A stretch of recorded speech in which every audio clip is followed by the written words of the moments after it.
Master साहब बड़े बढ़िया गीत का संकेत कैलन। कोनो दुल्हन का दुल्हा परदेश चल गईलन। यह गुलाब हाय हाय हाय रे। जब पछुआ शरीर में लगे न भैया त देह लस लस करे। लगा तो गला ना बेना उना डोलावे। दुल्हन के छाती पे लगे कि सांप लेटत बा। याद आवे पति के, जब याद आवे तो दुल्हनिया कहे का कहे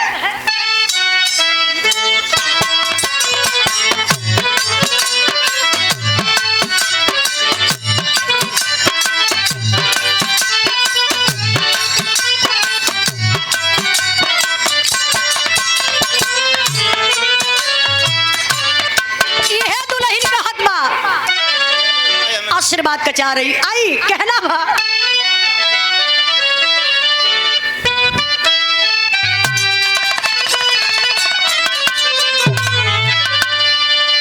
यह दुल्हनिया का हाथ बका।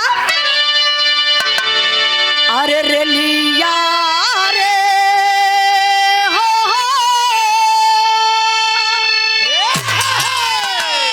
अरे रेलिया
दुल्हन बढ़िया मिल जाई ना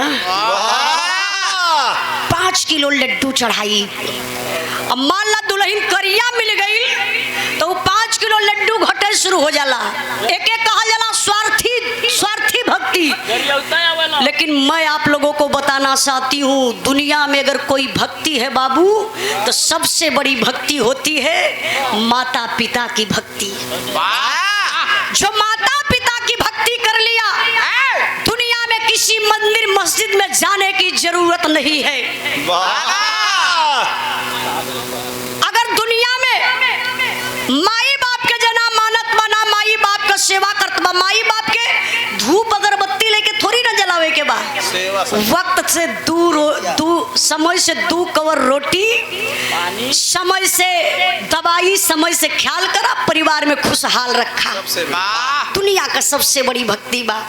खास तौर से अपने नौजवान भाई लोगों से हाथ जोड़ के निवेदन करत बानी जिस घर में माता पिता हंसते हैं उसी घर में देवी देवता बसते हैं। जहां माई बाबू के दुख होला वहां देवी देवता कभो वास ना करी है। आप भोलानाथ यादव भवानीपुर के धरती से माता पिता के नाम पर सम्मान किए सुंदर पुष्पहार और 500 रुपए का पुरस्कार दे करके एक बार जोरदार ताली बजा के आप लोग स्वागत सम्मान करिए। बहुत बहुत प्रणाम। आइए मैं वंदना के माध्यम से मैं अपनी माँ को पुकार रही हूँ जो जन्मदाता माँ है जो माई हमके जन्मौले बा। अगर माई पैदा ना करो तो आज उजाला यहाँ रहबे ना करती। अगर आप लोगों की माँ पैदा नहीं की होती तो शायद आप लोग भी यहाँ नहीं रहते।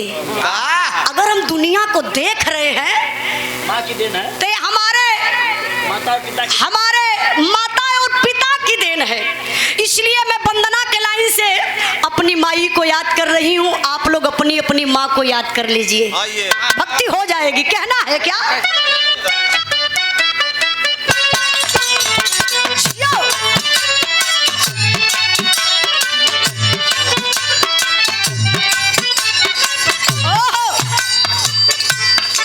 आप हिंदलाल यादव और अमित यादव जिला पंचायत सदस्य के उम्मीदवार वार्ड नंबर 4 से हंडिया प्रयागराज के धरती से निवासी ग्राम चकनंदू सियाडी हंडिया प्रयागराज के धरती से बड़े भैया जी की तरफ से पुनः दूसरा पुरस्कार है 100 रुपए का पुरस्कार।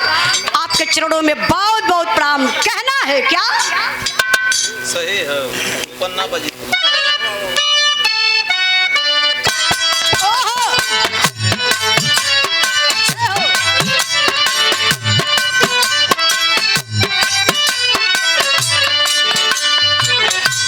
क्या बात है। बिरहा की बड़ी अच्छी कलाकार जैसन कलाकारी वैसे 20 आपका व्यवहार बा। देखी प्रियंका माधुरी जी आइए अठाई भाई और आपके गुरुजी हमारे बड़े भैया हारमोनियम के बड़े अच्छे वादक हैं आप अठई यादव जी। ये भैया का नाम बहुत जल्दी भुला जाइला, आप भी मंच पर आ जाइए हमारे बड़े भैया। इनका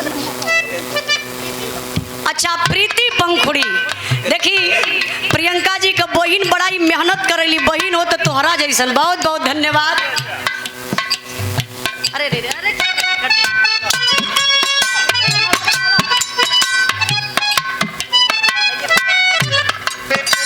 भैया हमारे तरफ से